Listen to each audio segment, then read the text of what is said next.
the Honorable Brinley Horatio Benn.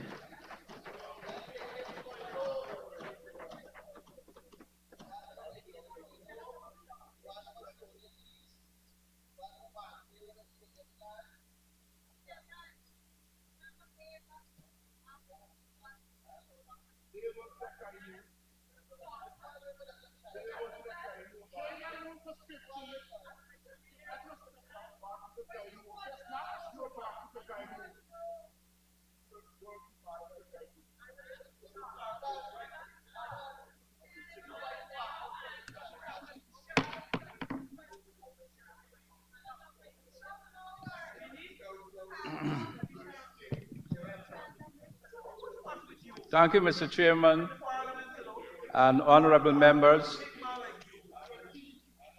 Mr. Chairman, again, I'd like to congratulate the Honorable Minister of Finance, Dr. Ashley Singh, in respect of preparing and presenting to this House a massive trillion-dollar budget which sets a new bar for the provisioning of monies for the continuous development of Guyana. Mr. Speaker, this budget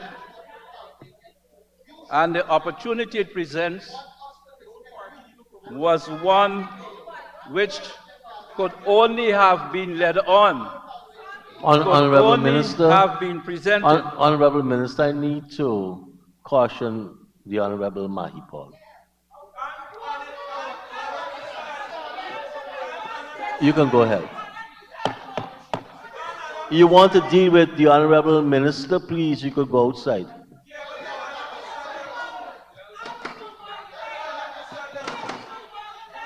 Thank you, Mr. Speaker. Thank you, Mr. Speaker. Go ahead. Mr. Speaker,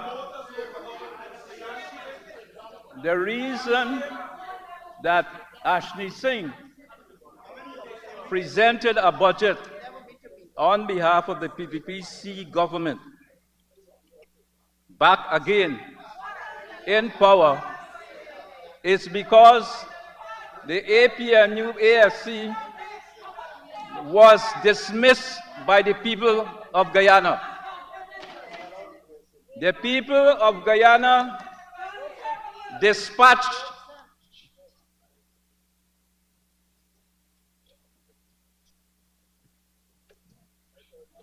Go ahead.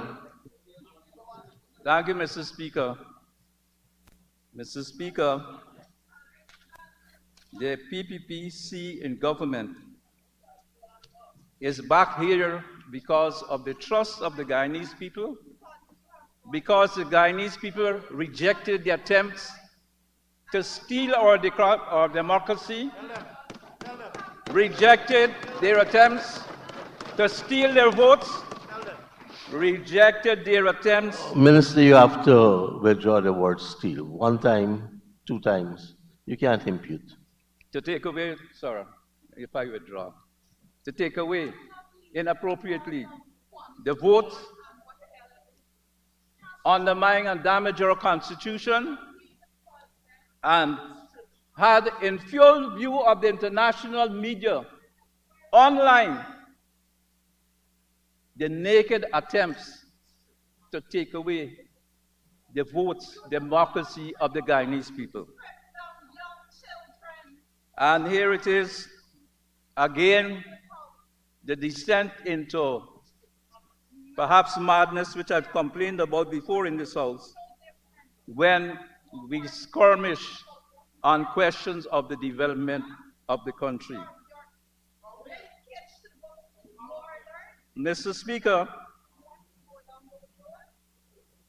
one of the criticisms I've noted from the other side on the question of the budget, and even just now by the former Minister of Public Security, now my shadow, with a hope perhaps of getting back, into the position in which I sit at the current time is that too much money is being spent on capital investment, and not enough money is being spent on issues related to people directly. And just now, Mr. Ramjatan spoke again something about a corrupt contractor class and a new caste being created in the country as a result of how monies are spent. But, Mr. Speaker, coming from where we are, where we were, at the time we came back into power, there was decrepit infrastructure all over Guyana. Physical infrastructure, energy infrastructure, infrastructure related to health, education, everything was decrepit. And also in relation to issues of public security that the honorable member, by convention of the House, spoke of. It is true, and it should be a simplism, a simple thing, that even if you give a person money and they can't get to the hospital, they can't get to the school, there's no energy, that there's no way that you can take the country forward. And so the investment in infrastructure is a sine qua non for our country's development here and now. In roads, in bridges, in energy infrastructure, it's a sine qua non that this is the priority. And the honorable member, by convention of the House, Ramjatan, I don't want to use the word obnoxious, but perhaps it's more appropriate. But he's a lawyer, and lawyers are supposed to say anything without a conscience, perhaps. But, Mr. Speaker, the honorable member spoke about people not being given money or enough to do things. It was the honorable member, as part of the conjoint twin of the APNUFC, who struck off and closed down its sugar estates, who fired 7,000 sugar workers in this country, a sugar-producing country, who paid no attention to the 28,000 dependents that these sugar workers had. And he comes here and talks about we being the vanguard of the working class. The honorable member talk about a contractor, corrupt class or something or the other, but apparently these contractors is take the money, put 20% profit, and the rest of the money, nobody works, maintaining machines, working to dig the roads, doing the surveying, doing all the things which need to be done to develop the economy. They don't count. They don't pay taxes. That is what is implicit in what he's saying. Those people that don't matter. Those who make the machines, repair the roads, fix the roads, those who provide the services in relation to all of those issues, what is implicit in what he's saying is they don't matter. And the honorable member, the significant part of the conjoint twin of the AP and UAFC. And you can't perhaps cut them off because they might both die. But the honorable member sat there in complicit with the APNU and allowed for workers in the bauxite industry being made to block the river at Kokoni, closing down the Robeson investment, losing 700 workers at 1,000 plus there, and another 300 down the river in the transshipment at New Amsterdam. Over 1,200 people lost their jobs and their dependents. They made the workers, some of them complicit in their own misery and downfall. Those people have no work today. And the honorable member came here and expounds and espouses about vanguard of the working class and so on. Mr. Speaker, the man is now my shadow. And I don't know why he thinks that he perhaps will come back into the position. I don't know why we should have the travesty. And Mittelholzer wrote something, a historical novel, Shadows Move Among Them, about the Borbis River, about some man going there to set up a commune and trying to get away from authoritarian leadership. But they're all shadows moving amongst them. We must read Mittelholzer again, Frank. A lady, honorable too, in this house. McCoy has a particular word in relation to her. He's complicit in the removal of funds relating to GT&T. And the Financial Intelligence Unit and the SOCO have work to do in respect of that. But they come here without any feelings on the matter. Millions of dollars. They come here and plant themselves down, create distress and disruption, and then walk out. Mr. Speaker, I do not want to deal too much with the issues of all the lies, fraud, falsification, plagiarism, political depravity, which all of this shows here in this house, even in the absence of the APNU AFC. I will not go down the road of taking advantage of their absence too much, except for a few of them. The honored member who led off for us on the debate on the APNU side, Mr. Roysdale Ford, said that the budget was uninspiring. Uninspiring. No talk about the volume of money which is there to critique, criticize, but to be placed to develop our country. But perhaps when he says it's uninspiring, he's looking at himself in the mirror as a lawyer too. But the questions we have, the issues we have, and the questions and the critique perhaps which was raised just now on the question of the meeting of the Public Security Committee, I got to take a few steps back. I remember when there were attempts being made to steal the vote of the Guyanese people, whichever way it went. There was a Minister of Public Security then. The first and only one we had. His name is on the board here. Honorable by convention of the House Kemrat Ramtatan. And there were calls being made when there were disruptions and bricks were being thrown and bottles outside the GCOM headquarters. I was then Commissioner GCOM. And I spoke with the police, leading person in the police, police inspectors and superintendents.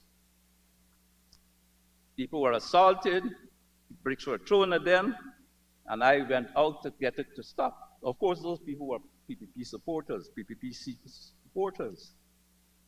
And they came to me terrified for me to get the police, to give them support, to take them to a place of safety. And so I went to the police chiefs on the road then, pointed out the situation which they knew of, but they turned their backs on it. And you know what they told me? You're on your own. You're on your own. And so the brickbats and bottles and bricks kept going, and we had to find ways to get ordinary Guyanese people to safety. And Mr. Ramtatan, honorable member, and I was never a member of the committee which he was speaking of before, expect me, in all that we experience, to rush to have meetings with him on these issues. On the southeastern wrap of this building here, I had a physical struggle with the police who were trying to remove me, remove other comrades who were sitting here in this house. I was injured, still have niggling things. Tried to physically remove me and bump me down and lift me up and fetch me away as a commissioner of the Guyana Elections Commission. Only because I was sitting there to avoid them going into those boxes, those containers that evening, which they planned to do. I had to hold on to their legs and hold on to the rails. I called the General Secretary of the party in a moment, and Frank and Ms. Manik Chan came to my rescue and support. Yeah, later on. So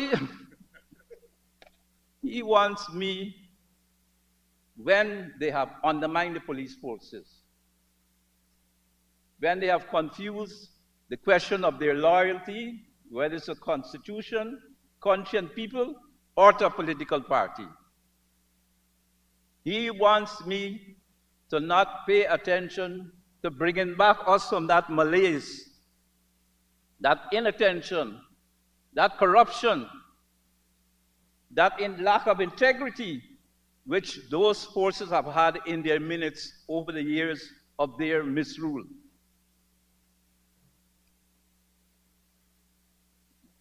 Should we really be speaking to them on these matters in the parliament, in a committee?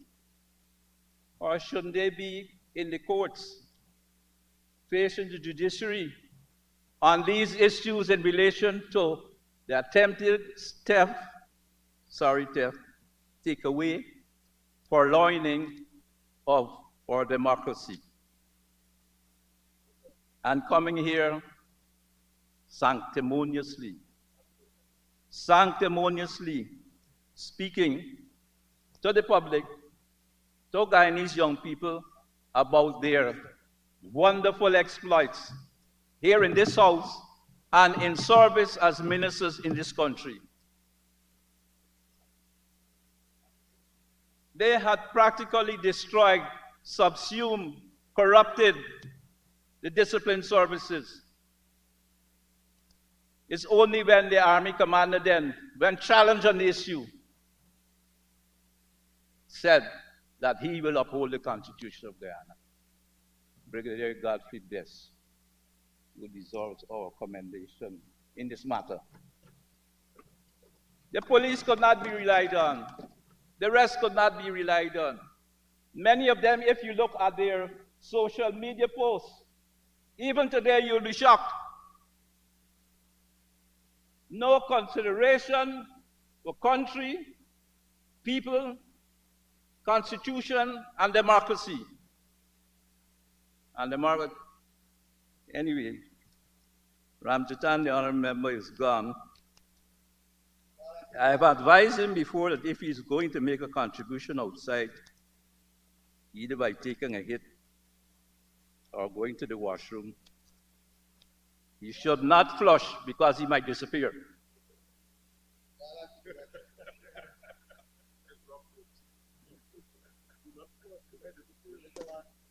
Mr. Speaker and honorable members,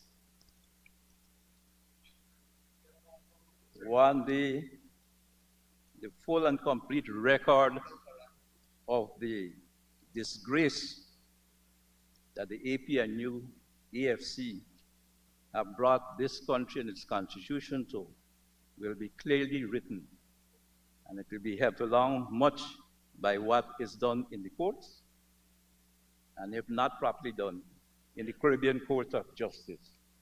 I don't think we have to go to the ICJ for this. Mr. Speaker,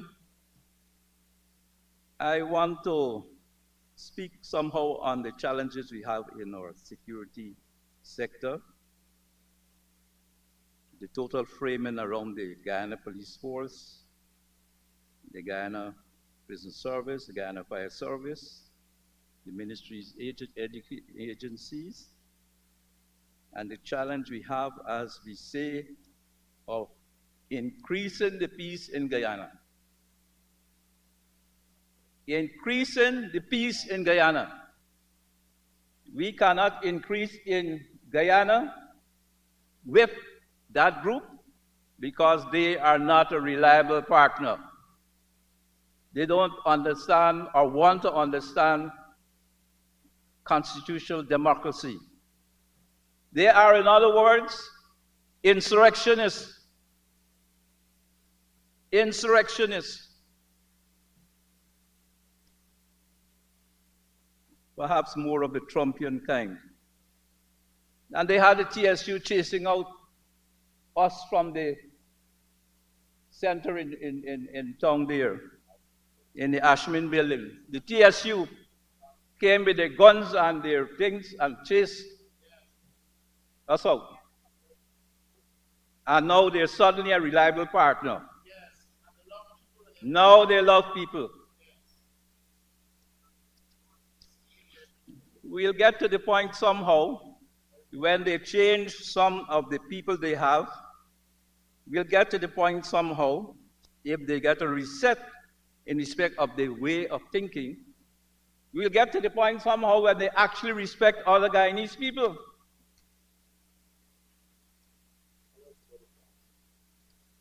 So, Mr. Speaker,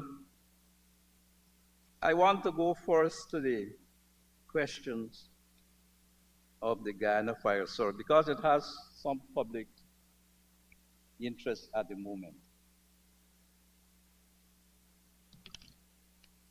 While we speak overall in respect of crime, for 3 years running, for the first time in decades, we reduced crime by 20%, serious crime, in 2022.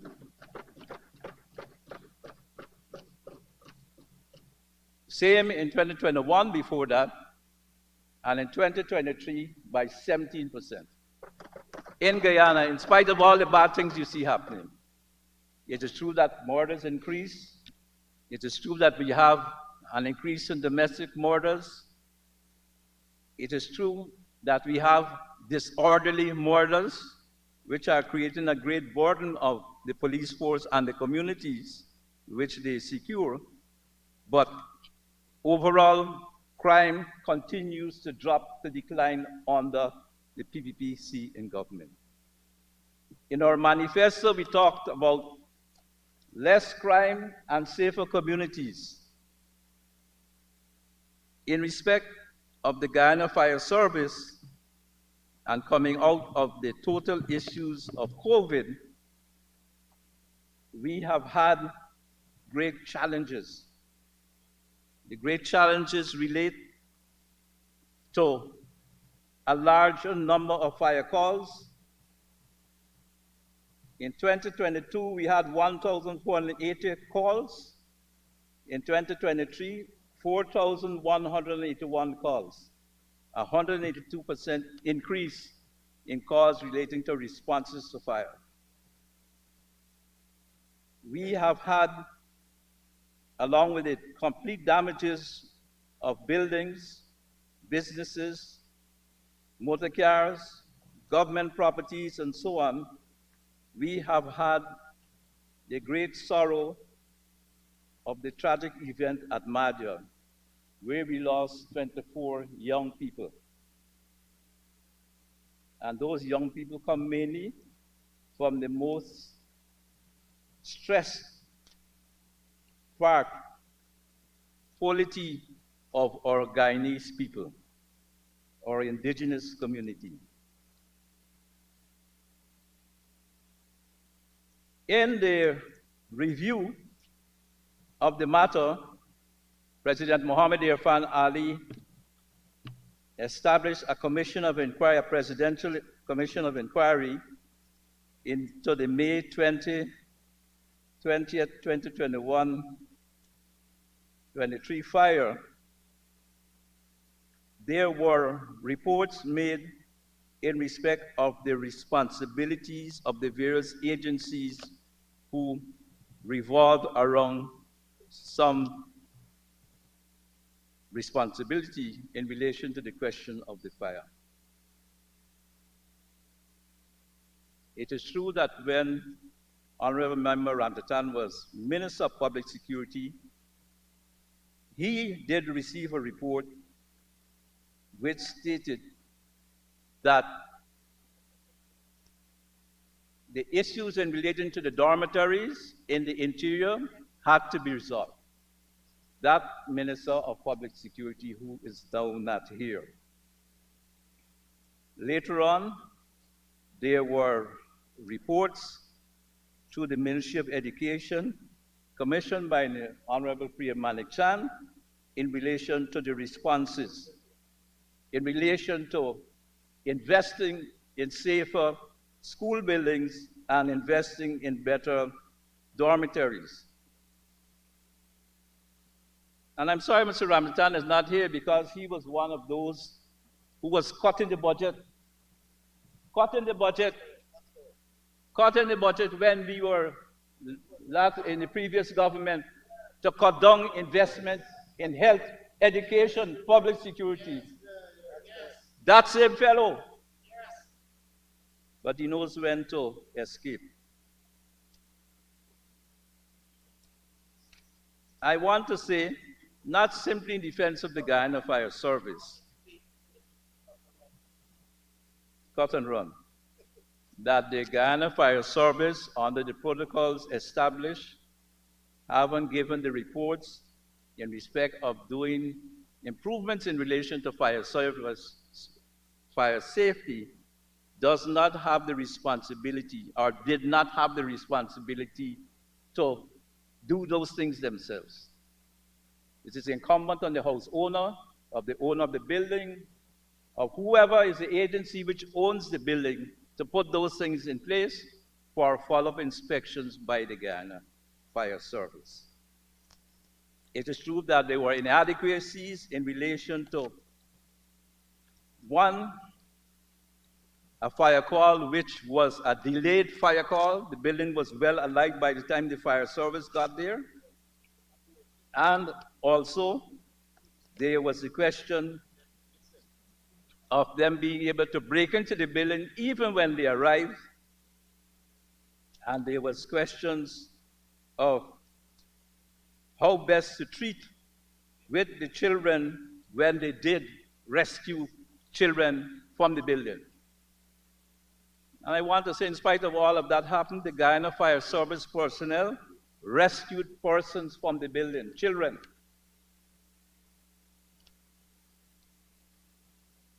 The event at Madhya was, to me personally, one of the most difficult things. I landed at Madhya at 3:30, I think, in the morning, and went immediately to the hospital and to the scene of the fire, to the mortuary, and saw the children, and had work done to have them properly placed and set up so that it would not bring greater distress to ourselves. What we have done so far, the Guyana Fire Service itself, on request from the ministry, has gone to each and every dorm and school building in the interior particularly to put in smoke alarms, extinguishers, fireballs, sand buckets, and all other means, extinguishers, to prevent issues relating to fire. And they have also, again, done reviews and practices in relation to enhancing knowledge in relation to fires and the risks that it poses. One of the problems at Madhya, and I've said somewhere else, that at the time, perhaps to some extent even now, the environment is toxic, and that we need to do more work to calm down some of these communities where people coming out with money, with gold, with diamonds, being a long way from their homes, do not have the best behavior and prey on young girls in the communities.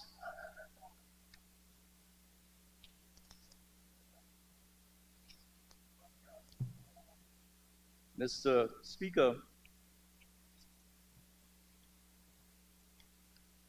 I wish to say shortly in relation to the question of fire is that we have to continue to carry the message of greater fire awareness.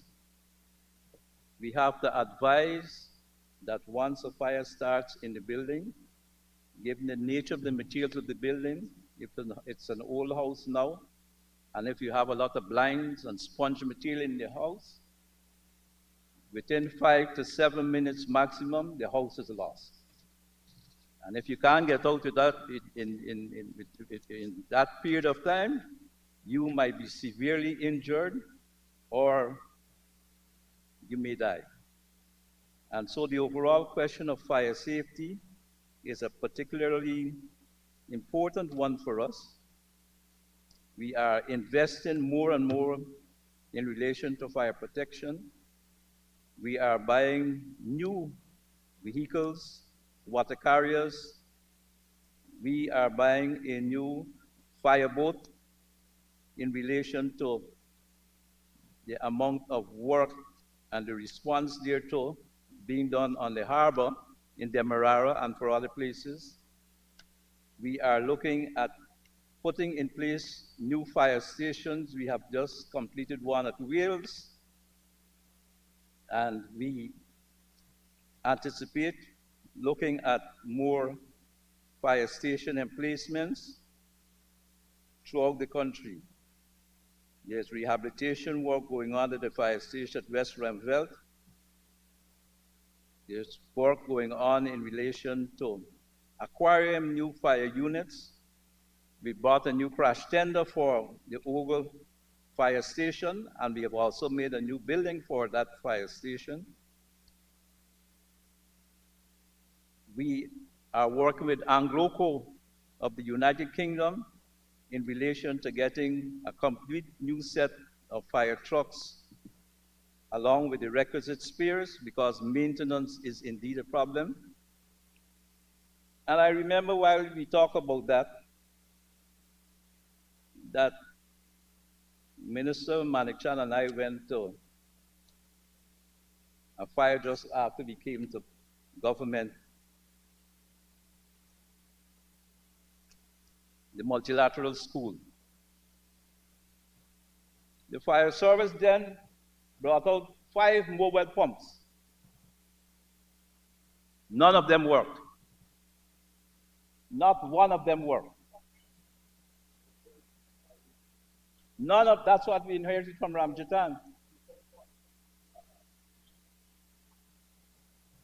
We had the fire around the corner from us near the courts, where it was obvious that the firemen could not engage and go into the building to fight the fire because they did not have breathing apparatus to prevent themselves from collapsing, so they stayed far away from the fires. It is apt to note that the feeling you had at the beginning was, to use the Guyanese parlance, that they were frightened. They were not well protected, and their own awareness of their safety was very low. We will reconstruct the Leonora Fire Station. We will reconstruct the Diamond Fire Station. We are making improvements to the fire station at Bartica in terms of the way to get out of that area. And particularly, we want to applaud the work along with the Ministry of Health with the emergency medical technicians. People are not aware, and people perhaps don't pay enough attention, but every day we get several calls for medical services, for the ambulance services, and that service is doing a sterling job in relation to getting to persons who may have problems. In fact, they've delivered a number of babies, I think 14 or more last year. So on our PR side, we have to speak more about these things and the fact that they bring people to proper medical care after giving emergency medical care on site. Honorable Minister, you will need an extension of time to conclude. Mr. Speaker, Chair, I'd like to ask that the honourable member be given 5 more minutes to conclude his very good presentation. Thank you, Minister. You have 5 minutes to conclude. Mr. Speaker, it's amazing how time flies at this podium. I am I have a lot which I could say on the Guyana Police Force, on the Customs Anti-Narcotics Unit, on our immigration services, on the GRO, all of the prison service too. All of those are giving sterling service to Guyana. All of those units now are on the road to better improvement, better work ethic, better professionalism, better standards of delivery, better consciousness in relation to the work that they do. In relation to the issues of fire, maybe a more emotive issue is that I want to propose that we have, in remembrance on the day of the Madja fire, at all fire stations and at the ministry, a Fire Victims Awareness Day, where we have the pictures of the young people who died, and where we will place flowers, and also at the site of that tragic incident. I want to applaud the work of the Guyana Police Force. There is so much that we could do. It's unfortunately, Ramjatan isn't here, honorable member. He took over the CSSP. The Community Security Initiative was established under former PPP Minister of Home Affairs, Clement Rohi. But here again he comes brazenly, broad-facedly, taking something as his own, which he didn't start. Mr. Chairman, Mr. Chairman, I want to pay some attention to the Guyana Prison Service on one particular issue, or two issues. Firstly, an escape which occurred last year, a run through the jungle by persons who were involved in the killing of men, women, and children at Lusignan and Bartica, and which somehow they anticipated that we would have allowed for the escape, along with those who were supporting the escape. And some of those who helped the escape were prison officers who are facing the law now. But we brought the run through the jungle to an end.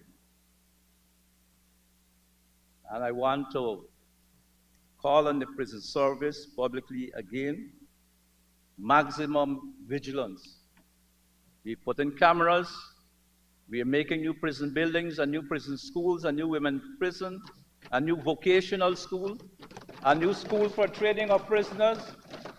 We have talked about a Fresh Start program where we will train up prisoners to be useful when they leave the prison environment, where we give them the tools for a trade going forward. We can only increase the peace if we reduce recidivism and when we avoid those persons on going back out, have to resort to crime and have no way of integrating back with their families or supporting themselves. And we see that as a great problem. The prison system has the obligation going forward to provide for itself 50% of the greens and vegetables and fruits that they produce. And we intend to help to pay the prisoners for the effort they put into raising those things, along with the chickens and the eggs and so on, which we want them to have and to eat. But extreme vigilance. Mr. Chairman, the Honorable Member Ramjatan escaped the area when we were talking about firearms. And a question was thrown at me recently in relation to firearms and amnesty. And if we look at the question today, if we look at the question in the papers today of what happened with the firearm that the young man who shot the girl dead and escaped to the Suriname, you see what happened where the firearm went along the way. If you have an illegal firearm, we will fine you. We'll increase fines in relation to that. We'll increase fines in relation to road deaths, in relation to issues related to bad traffic work. We believe if you have a firearm, turn it in. Don't set us up for us to pay for you to get money in relation to handing in a firearm, and then we don't know necessarily the lineage, what it was done with it, and we will give you money for it. Amnesty is for another time in relation to firearms. But read today's paper in relation to the question of illegal firearms. Mr. Speaker, I was prepared to talk a lot and specific, but as usual, the heckling presentations from the other side had to be responded to. Had to be responded to, and their responses are a priority in relation to our understanding of how we move to the position of increasing the peace and achieving the one Guyana that our President Irfan Ali so much desires. Thank you very much.